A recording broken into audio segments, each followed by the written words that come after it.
3 a.m. in the morning. I'm sitting That's into right field. Long run for Pilar. And Pilar all out into foul territory to make the play. Bogarts with a drive out to right field. Judge is back on it, and that one's gone. Against all odds. Here's a high fly ball driven deep to right. Verdugo back to the pen. Leaps up. He caught it. He caught the ball. He took it back. And I will keep on waiting for a better day. Ladies and gentlemen, welcome back to the Pesky podcast. My name is Robert, your host of this amazing show. We got a great one here for you today. And joining me, absolutely nobody. All right, I had a full plan to have somebody on, and they completely ducked out on me last minute. It sucks, but I was literally waiting for them for like 2 hours, and they never showed up. All right, so I had to wait till after I was done with work. I'm recording this right now at 12:56 in the morning on Sunday. You guys should be seeing this at noon or later in the day on Sunday. I will watch it with you guys. How you guys doing today? I never asked. How you guys doing today? I really appreciate you guys swinging by and reviewing some Red Sox news with me. So without further ado, let's get right into it. It's going to be a little bit of a shorter episode. I'd say expect around 30 minutes or so because, like I said, I'm just by myself. Right? And when I'm by myself, I don't have stuff to like bounce off other people. You guys know how it is. It kind of sucks. I try and limit these episodes as much as possible, but sometimes it's going to happen, you know? Sometimes I just can't get a guest in. So that being said, YouTube, you guys get to see this beautiful face, as is every week. Make sure you hit that subscribe button and that notification bell so you guys know every time your favorite idiot or half of God's perfect idiots, if you know, you know, R.I.P. No, not R.I.P. I miss Ari. All right, I miss him. Spotify and iTunes gang, I never forget about you guys. How are you guys doing today? I never really ask guys that much. Right now, though, our Spotify numbers are blowing up. And thank you guys so much for that. All right, we have more views on Spotify halfway through this month than we did in the entirety of January. And in the entirety of January, we had more views than I had in December, November, October, and September combined. So we are absolutely killing the game. I want to get to 300, and I think we'll get there easily, but I want to get to 300 views or listens on Spotify, iTunes, and Google Play for the month of February, and I think we can do it. So if you guys are listening and you do like the content, just hear me out. Listen to some of our other episodes where I have some guests on. If you like the content, refer to a friend that you know loves some baseball. Loves talking about baseball. If you guys can do that for me, that would mean the absolute world to me. Without further ado, let's get right into the news. Now, I don't know if you guys knew, but we had kind of a very, very big thing happen to our team. All right, I've been calling for this for months now. We finally got rid of Andrew Benintendi. Now, I know I was super harsh and super critical of his performance in 2020. And when Adam was on the show, he was right. A lot of people had terrible 2020 seasons, and I get that. His was just abysmal to what we were expecting his potential to be. And apparently the Red Sox thought the same thing because they traded him for somebody who is kind of in the same spot as him. Someone same age, same contract situation, who had a really bad 2020 season. And basically it was a one-for-one swap. We got a pitcher named John Winnikowski, something along those lines. Minor league guy who I wanted to get on the show, but of course doesn't have an Instagram, so I can't contact him. And 3 players to be named later.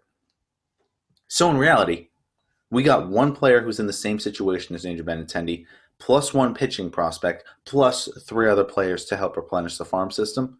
It was a 5-for-1, guys. A 5-for-1. That's really not an offer that you can refuse for a guy who just batted 103 last year. You know, you had to fake an injury for him so you can have him not play the last 15 games and ruin his stock even more.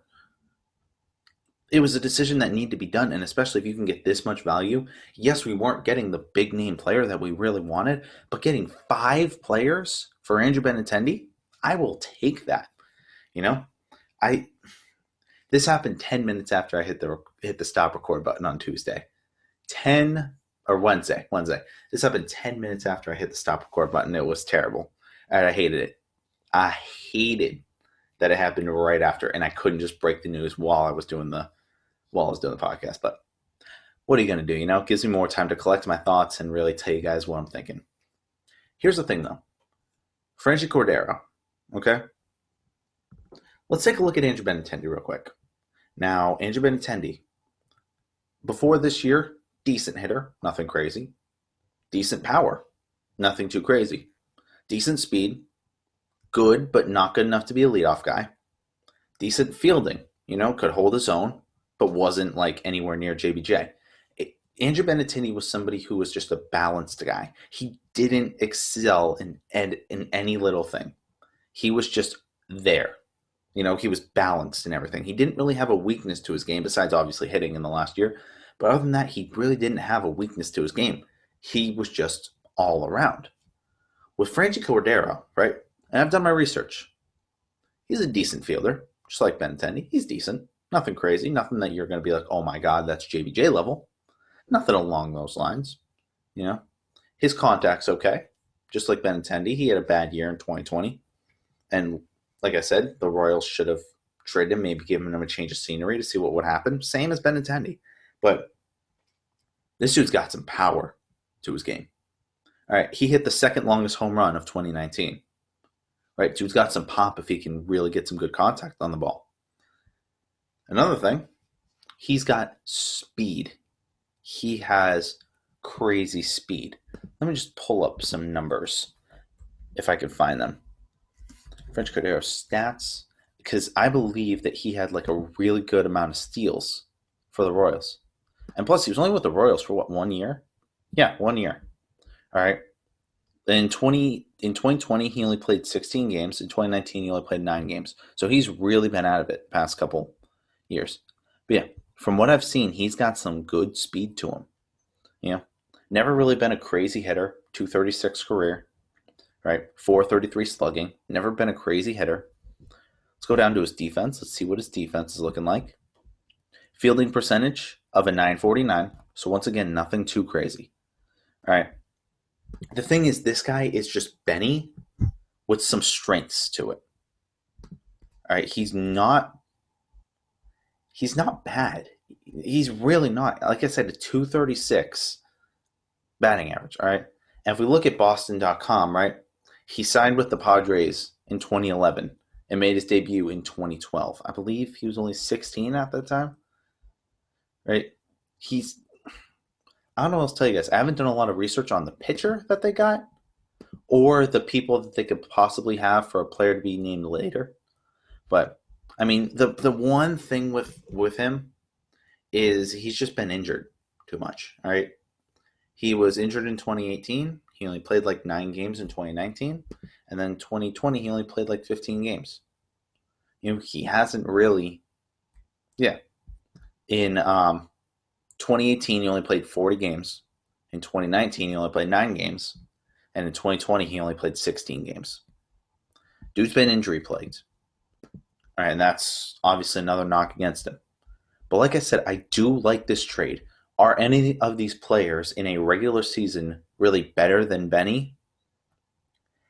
I would say no. I would say Cordero in a regular season wouldn't be better than Benny. But to get 5 players, 5 of them, for a guy who just hit 103, I will happily take any single day of the week. Now, please, guys, shower it with comments. I know you guys show a ton of love to the Instagram page. I love you guys for that.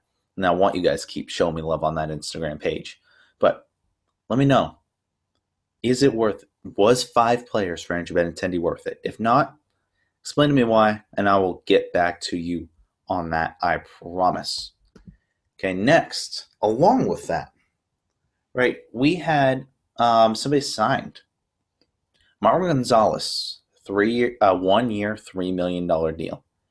He is 31 years old, and he's more of an infielder, which really doesn't help the Kike Hernandez, Michael Chavis situation that we're looking at. Who's going to play outfield? Who's going to play infield? This guy looks like more just a backup infield guy. This article from ESPN says Gonzalez spent the past 2 seasons with the Twins. He hit 211 with 5 runs and 22 RBIs last year. Right, so once again, somebody with not a great season. Before his stint in Minnesota, when he played 7 seasons with the Astros, he hit 303 with 23 homers and 90 RBIs. He was obviously part of that 2017 Astros World Series team. I do like that he's a switch hitter too, right? And it says here he's known for his defensive versatility. Gonzalez played first base, second base, third base, and right field for the Twins last season. So we need some guy to come in here every third day, give somebody a day off. All right, Bobby Dahlbeck needs a rest day. Cool. Marwin Gonzalez can go play first. Chavis can go play first. Right? Chavis needs a rest day at second. Cool. Gonzalez can play second, or Kike Hernandez can play second, or who am I forgetting? Arauz can play second. You know, we got just so much versatility for core to work with now that we have Marwin Gonzalez. So I really did like that signing. I really, really did. You know, we just need versatility at this point. We're not looking to compete, guys. If you thought we were going to go out here and get a star, you're sadly mistaken. Right? We were nowhere near that sort of star potential, and we just had to be upfront with it. You know, there's no way we were going to be able to get to that star potential. Sadly. I know it sucks, but we'll figure it out. All right. People keep asking, if we were going to trade Benny, or if we're going to trade somebody like Chavis, we need to get a star. No, we really don't. All right. Right now, we are in the point where we need to save money, and we need to not waste players' primes. All right, which is why I was very shocked when JD accepted his player option and was coming back. I thought JD at this point in his career would want to go play for a contender, and I wouldn't have been mad at him if he wanted to go play for a contender. You know, that's the business. As a free agent, you get to decide where you want to go. If you don't want to be loyal, you don't have to be loyal. It's really that simple. So, you know, we're just in a point where we can't waste players' primes. I'm just looking right now, we're not wasting Sale's prime because he's injured. We're not really wasting Erod because he's somewhat injured too. Xander and Devers still have some years under them that we don't have to worry about wasting these. Same with Verdugo. All right, JBJ, I don't like them signing back because we'll just be wasting more of his prime. You know, these players that are right in their prime need to go out and compete for championships. Right? They need to go out making the big bucks and go really make a difference to an MLB team. Right now, our team isn't that. We won't be that for a while. All right, I'm saying our championship window is going to be 2023 to 2024. That's what it's going to be. All right, so we have to wait probably one more year of sucking for 2021. 2022 will be either just right outside the playoffs or wild card team, and then 2023 and 2024 championship contenders, and then 2025, 2026 playoff teams, 2027 rebuild. That's about how I see it going right now. Of course, it's way far away, and obviously you can't predict the future. Maybe they go on and pull a Miami Marlins and just go all the way to the second round this year. Who knows? You know, you can't predict with stuff like that. So that's just my best guess. But speaking of trade possibilities, right? There are rumors going around that Michael Chavis is being heavily shopped around the league, but the asking price is insanely high. Now, the real question here is the asking price insanely high for prospects, or is it for star players? Because if it's for prospects, then I don't like it. I'm sorry. See, when I do these episodes and I'm sitting here talking by myself, I ramble too much and I lose what I'm saying. If it's for a star player, I don't like it. All right, right now we don't need stars. Like I said, we don't need star players. We just got a star player isn't going to make us championship contender. 2 star players, maybe. If we were to go out and trade like Chavis and Cassis and Mata for 2 star players, we could easily do that. You know, but that would make us championship contender. 1 pitcher and 1 second baseman. If we go out and trade for that, that could really make us a contender. But coming from where Heim has come from, we all know he ain't doing that. Right? He's not going to sit here and trade away our future for guys who are going to be here for a year or 2. Right? But the Chavis price is insanely high asking. And we all get that. We don't want Chavis gone. Chavis is great. I can't even put position on him right now because technically he's a first baseman, but he's played second base. He's played right field. He's played everywhere. Left field, not right field. Because that was weird in 2020, looking out and saying, Chavis, why are you there? We had a lot of those moments. I don't know. You guys need to let me know in the comments what you guys are thinking through all this, right? Because like I said, when I do these episodes, and I hate doing these episodes by myself, I got really no one to talk to. We're about 14 minutes in right now, and I'm halfway through my news. And that was really the big news. Because there's only so much I could say about the Andrew Benintendi trade, I have a lot of opinions on him, but with me just talking about myself, those opinions are done within 5 minutes. It sucks. The question here, we just got rid of an outfielder and got one in return, but we don't know how good he's going to be. The question is, do we sign back JBJ? A lot of people are saying maybe, and they are very, very down for that. And sorry about the background noise if you hear that. Right? A lot of people are maybe down for getting JBJ back. I'm not. Like I said, this man's really has his prime. He's 31 now. He still has a lot of good years. I would say 3 to 4 good years before he starts regressing. Right? Even if he never gets a swing back, he's still got an insane defense that any team would want. Defense wins you championships. Right? But JBJ went out and he posted a picture of him, Benny, and Mookie. Right? And all the caption was 3 bumblebees. And obviously the 3 Bs referring to Bradley, Betts, and Benintendi. They're all gone now. Let's take a look back. All right, 2017.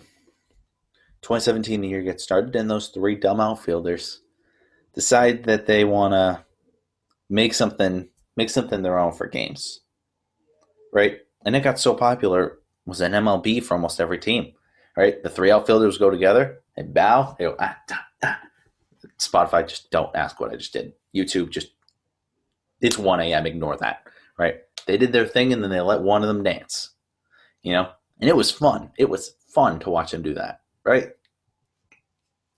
Sadly, good times have to come to an end. We watched the first piece fall in February of last year when Mookie got traded. And that was actually, hold on, Benintendi got traded on the 11th of February, right? Today's Sunday the 14th. Saturday is the 13th. No, the 10th. He was traded on the 10th of February. Wait, let me just look up what day Mookie was traded. Because that would be funny if Mookie was traded on the same day as Benintendi. Oh my God, it actually was. Oh my God, it actually was. Holy. Just to make sure. Benintendi was traded, I believe, it had to be on Wednesday because that was the day I recorded the podcast. So that was the day late. And today's the 14th, Valentine's Day. Happy Valentine's Day to everyone out there who has somebody, Your boy not so lucky right now. He ain't that lucky. All right. Hopefully you guys have more luck than I do right now. But we'll see. So Sunday's the 14th. Saturday's the 13th. Friday's the 12th. Yep. There's exactly 1 year timeline. Right? We trade Mookie on February 10th. We continue to suck for the rest of the year because obviously we don't have our star player that, drove us to being a barely playoff team or just outside of the playoff team. We go through the year, we suck. We're terrible. Robert Stock is pitching. Right? It sucks. We go through the offseason. Jackie Bradley Jr. basically puts out the tweet saying, thank you for everything, blah, blah, blah. Had his victory lap around Fenway, if you will. And now, 1 year later exactly, Benny's gone. A lot of fond memories, right, that we're going to live with forever. Us Red Sox fans. We're going to live with those moments forever. Of Benny making that diamond catch. Of Mookie blasting home runs. Of Chris Sale making Manny Machado propose. Of the outfielders sitting there dancing. Of Dustin Pedroia making Gold Glove plays for 10 years. Second base. David Ortiz hitting a ball into the bullpen and Torrey Hunter flying head over heels over the fence. Right? If you're my age, we had a lot of great memories over the past decade. And this Benintendi trade, I feel, was really the death of that, of all those moments. Right? For the people born, I'd say in between like 97 and 03. Or 02. It's just an end to that era that we grew up on. The 2010s. Right? Koji getting thrown up into the air after getting the final strikeout in the 2013 World Series. Right? It's just all of that, like with this Benny trade, really just signified that we've grown up. Everything's gone now. Everything's changed. We have to make new memories. And I think we're well on the road to making some pretty damn good memories. But at this point, we just got to let that pass go. We got to let Benintendi go. We got to let him do his thing. We got to let Mookie go. And he's going to do great things. As he's already proven, he can already win one. And he's going to win more. Because now I'll get into it later, but it sucks. All right. Speaking of one of the guys I was talking about, David Ortiz had an interview with the Boston Globe, and he was quoted saying, "We used to want to develop great hitters. Now it's all strikeouts with some home runs, and it's straight up," I guess he dropped an F-bomb here, boring. If you can bet in Vegas that the next hitter was going to strike out, you take it every time. Ortiz was acknowledged that he was upset with himself when he struck out 100 times this season a few different times during his career. "We used to be criticized for taking big swings in certain situations," he told Abraham. "Now all they want every time. It's hard for me, Strikeouts last year were 26%. That means if you were to sit back, right, you turn on the TV and let's say it's Tigers v. Orioles. Right? If you're watching a Tigers v. Orioles game, there's a 1 in 4 chance that you're going to watch that player strike out. And that's up from 21% in 2010. That's actually something. And he also talked about being recovered from the shooting in June of 2019. He said, "I have one more surgery at the end of this month to fix a hernia, but other than that, I'm fine." So David Ortiz is 100% recovered from that shooting. But anyway, this brings up a really big issue. Are we striking out too much looking for the long ball? Are we playing too much Yankees ball? The answer is yes. All right, there's so much more to the game than just home runs. I know the casual fan, it looks like that's all they want. It's just big plays, home runs, diving catches, leaping grabs, insane strikeout pitches, And now hitters are really starting to adapt that. The Giancarlo Stantons, the Aaron Judges. It's what they're adapting now. Home run or bust. I'm going to hit it as far as possible, right? Doesn't matter if there's a guy on second. Screw situational baseball. I'm going to hit the ball as far as I freaking can. That's going to kill a team.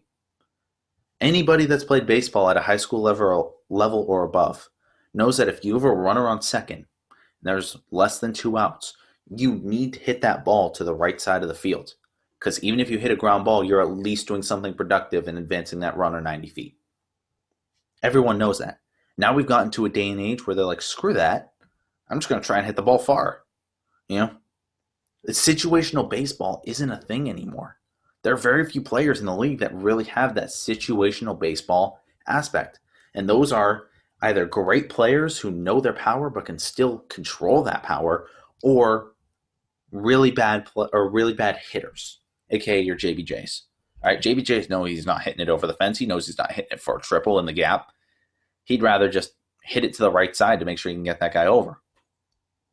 If you run on first with 1 out or less, you need to make sure you get that ball in the air. You can't have that ball be a ground out.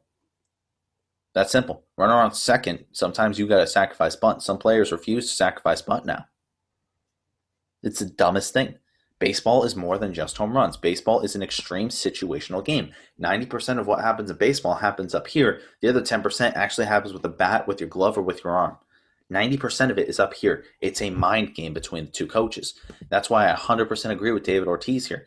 And this is obviously coming from one of the legends of the game, one of the big sluggers of the game. And yet career-wise, he only struck out 20% of the time instead of 26.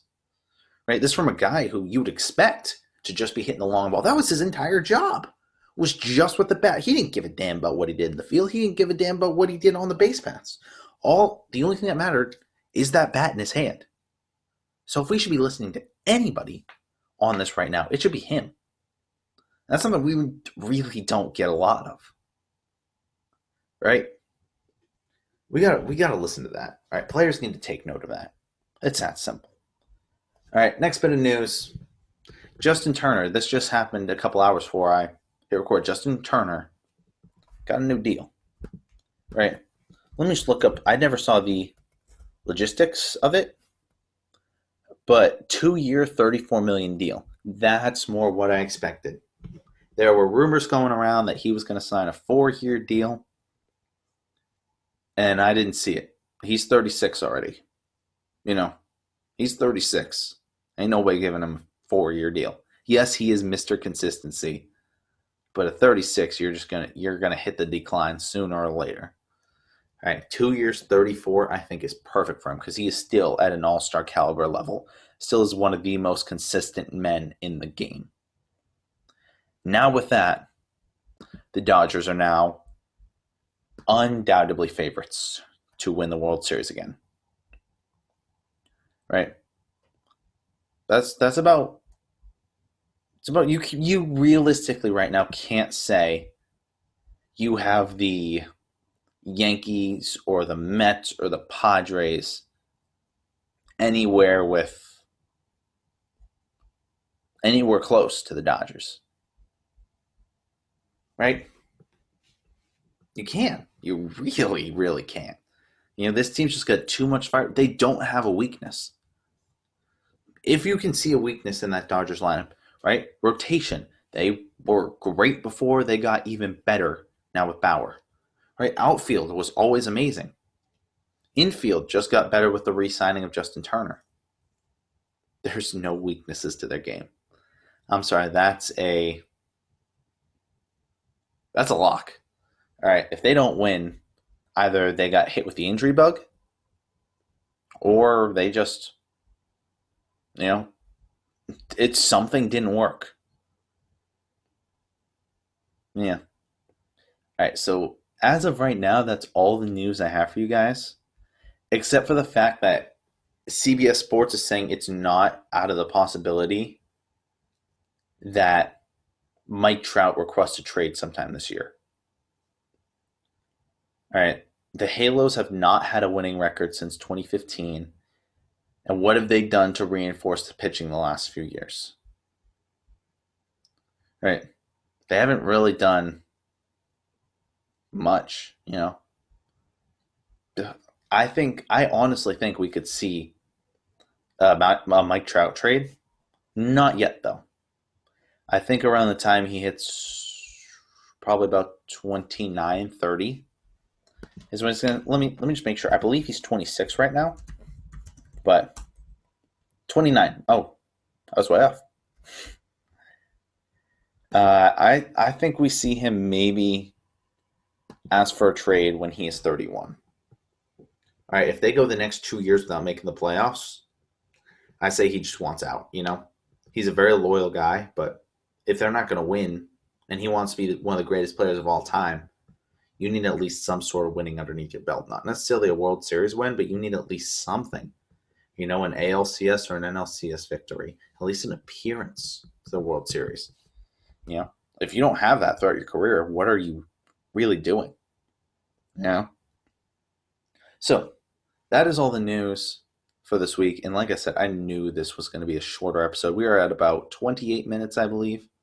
But with that being said, I just want to go over one good thing about this week. And I'm not going to lie, I'm having some trouble trying to figure out something good that happened this week.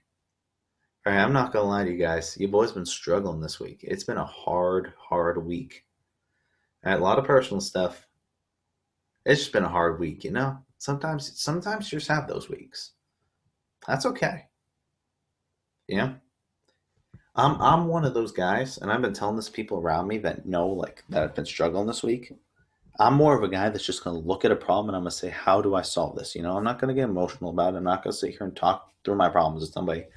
I'm just gonna sit here and I'm gonna be like, how do I get through it? All right, and I'm trying my best to get through them. It's been a tough week. You know, like I said, my person who was supposed to be doing this episode with me bailed on me. Right? Not even a hey, I'm sorry, I got to cancel. They just never showed up. Stuff's gonna happen. You know, stuff is gonna happen. That's life. That's business. You know, people are gonna tell you one thing and then they're gonna go around and do something else. All right. See, I'm lucky I have you guys. You know, even the people who only watch like the first 30 seconds of an episode, I'm glad I have you guys here. I wouldn't be able to do it without you guys. Like, you guys know that. And before I get off, I just want to say thank you to you guys. Because without you guys, like, what you're seeing right here is a year's worth of my work. All right, not only me, but Ari also. But this has been a year's worth of my work. Come next week, we're celebrating the 1-year anniversary of the Pesky podcast. 1 year. We put out our first episode on February 23rd. Next week it'll be the 21st. So I'm probably going to do it. I'm probably going to do the celebration on the what was I going to say? I might do it on the Wednesday after. So you'll be looking at the 24th that I'm going to celebrate the 1-year anniversary. So be in touch for that, all right? But like I told you guys, right? This year, I started this in June 2020. I started on Spotify. And I had 5 downloads in the entire month of June. July, I had 62. August, 75. September, 71. October, 49. November, 23. December, 71. And then all of a sudden, out of nowhere in January, I have 175. And while only putting out today's Sunday, I had Wednesdays. I had the Sunday previously, the 7th. I had the 4th. I had 4 episodes. And now we're already at 172 downloads for February. I want to hit 300 by the end of this. All right, that'll put me on a huge up for the next foreseeable future. Like I said, you guys are still going to hear my voice twice a week for as long as I can physically do this because I love doing this so much. All right, I mean, y'all don't even know. It truly does mean the world to me that you guys want to sit here and listen to my content, you know? I had 1, 2, 3, 4 videos so far. And in February, right? Episode 49, where I believe I was by myself. No, that was with Adam. This one was with Adam. I had the Gone Bridge episode, which is episode 50. I had the episode with the Soxtonian podcast, another one of my fans who just started up his own podcast, who's a really cool dude. And then I had last week's episode Wednesday's episode with Adam. And through that's 172 views right there for me. Which to some people won't sound like a lot. They're like, oh, that's 40-something episode, 40-something people an episode. Yeah, exactly. I have 9 people who are subscribed to me. 9. That's insane to me. That 9 people decide to take it out of their day to listen to me and get updated when I put out something. That really does mean the world to me, guys. All right, and like just doing this really turns my really crappy week around. And y'all will never really get that. Right? That's my good thing this week. And that's what I want to tell you guys. If you made it this far in the episode, right? Really take a moment. Just look at the little good things that are around you and really don't let them go, because you don't know when they're going to be gone, right? Something can happen and I can't do this podcast anymore. I'm not going to take that for granted. This is episode 53. God's given me the opportunity to really sit here and be able to do this. And I don't know what you guys like do for religion and stuff, but this right here is what gets me through. All right? And if you guys ever have something like that, right, where you're trying to get through a really crappy week or something, and you guys want to talk about something like that, and I'm not going to say anything just in case, YouTube people know I'm talking about, Spotify people. We'll see. But if any of you guys want to talk about something like that, don't be afraid to message me and talk. I will gladly talk to you about it. Like, I have my Bible just sitting here facing my door. So every time I go through that door, this is the first thing I see is my Bible. All right? Find something like that. All right? Find something like I have this podcast. Right? That you can really just sit here and just enjoy 30 minutes, an hour of your time a week. For me, it's 2 hours. 2 hours of my time a week, I do this. About an hour each week, I'm editing. About 2 hours each week, I'm sitting here either following people to get people to follow me back on the podcast page, Instagram page, or I'm posting stuff. It's great. But with that being said, it is 1:30 in the morning. I need to go to bed. You guys will be seeing this at, I'd say 7 p.m. so I can make sure I'm there with you guys. But with that being said, thank you guys so much for everything you guys do for me. All right? Like I said, I don't say that enough. I really don't. God bless you guys. All right, keep him close to where you're at. All right, thank you guys. Roll that outro music. I will see you guys in the next one.